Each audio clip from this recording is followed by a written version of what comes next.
Cet épisode a été créé à partir de l'anglais en utilisant l'intelligence artificielle.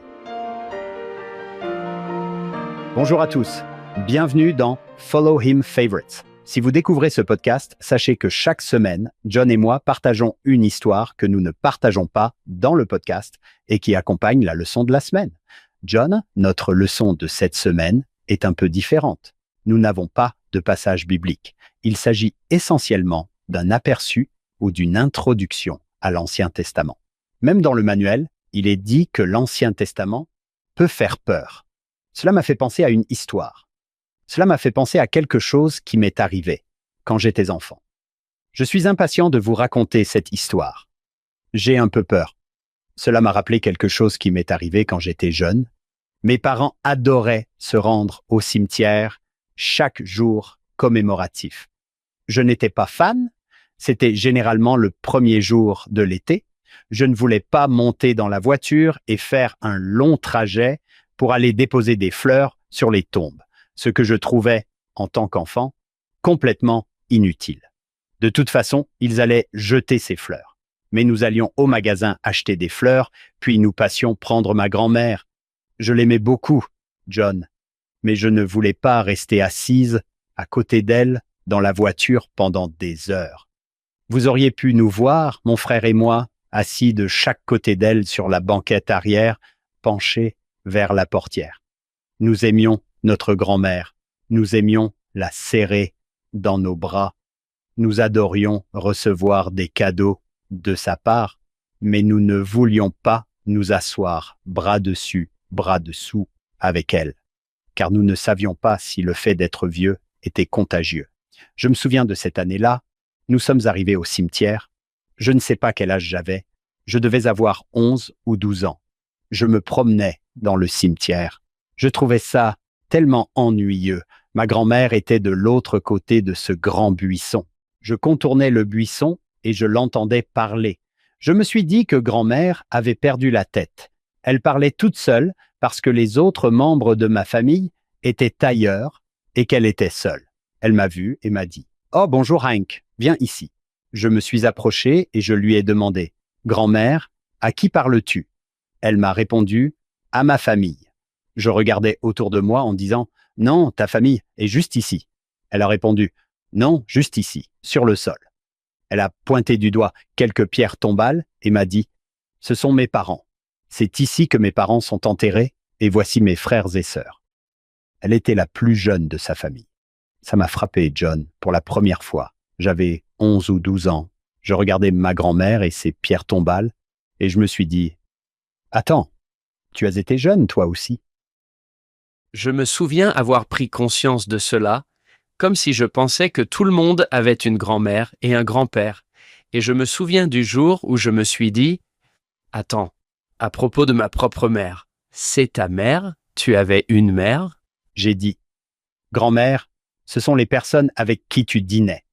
Ce sont les personnes avec qui tu partais en vacances. » Elle a répondu « Je sais, oui, je sais. » Et j'ai dit « Grand-mère, c'est tellement triste. » Et elle a réagi de manière amusante, John.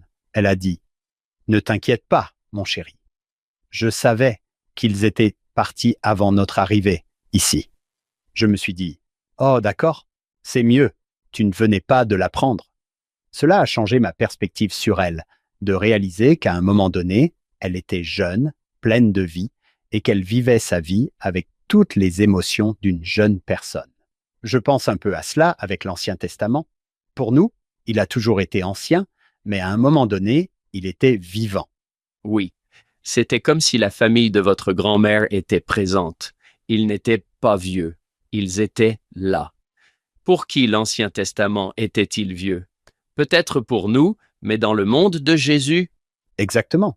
Quand Jésus dit « cherchez dans les Écritures », il parle de l'Ancien Testament. C'est ce qu'étaient les Écritures, la Torah, les 5 premiers livres. Quand Néphi retourne chercher les plaques d'airain, que récupère-t-il? Elles ne sont pas anciennes, il récupère ce que vous et moi appelons l'Ancien Testament. Une chose qui peut se produire cette année, alors que nous étudions l'Ancien Testament, c'est que nous pouvons prendre conscience que ce sont de vraies personnes dans des situations réelles, qui croient au même Dieu que nous, qui adorent le même Dieu que nous. L'Ancien Testament regorge d'histoires passionnantes. C'est ce que j'attends avec impatience, que les gens apprennent à connaître Dieu, à interagir avec lui. En fait, John, je pense que c'est à ce moment-là que j'ai commencé à m'intéresser davantage à ma grand-mère. Que s'est-il passé quand tu étais plus jeune? Que se passait-il dans le monde? Que faisais-tu pour t'amuser? À quoi ressemblait ton univers? Elle nous racontait ces histoires.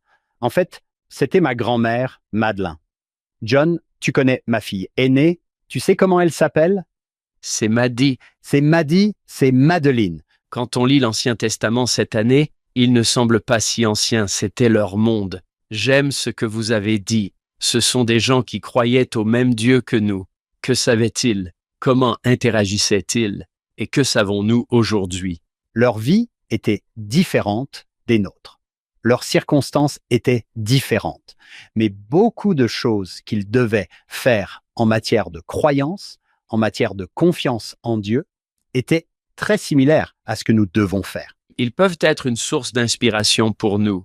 Nous pouvons nous plonger dans ces récits et tout à coup, ce qui était ancien devient nouveau. Je me souviens que frère Maxwell a dit qu'avec l'Ancien Testament, on trouve une pertinence dans l'Antiquité. Cela prend vie pour nous. Oui. Oui, Et ces écritures peuvent devenir de nouveaux amis. nous espérons que vous vous joindrez à nous pour écouter notre podcast complet. Il s'appelle Follow Him. Vous pouvez le trouver partout où vous écoutez vos podcasts. Peut-être que quelqu'un dans votre entourage vous a déjà dit « Et as-tu déjà écouté le podcast de Hank et John ?» Nous espérons que vous l'écouterez cette année. Chaque semaine, nous recevons un nouvel invité, quelqu'un qui possède une expertise, généralement dans les Écritures, mais parfois dans d'autres domaines. Cette semaine, nous recevons le docteur Josh Sears.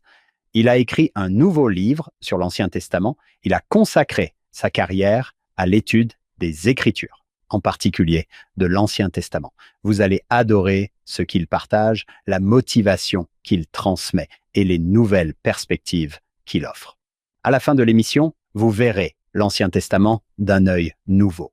Revenez nous voir la semaine prochaine. Nous diffuserons un autre épisode de Follow Him Favorite.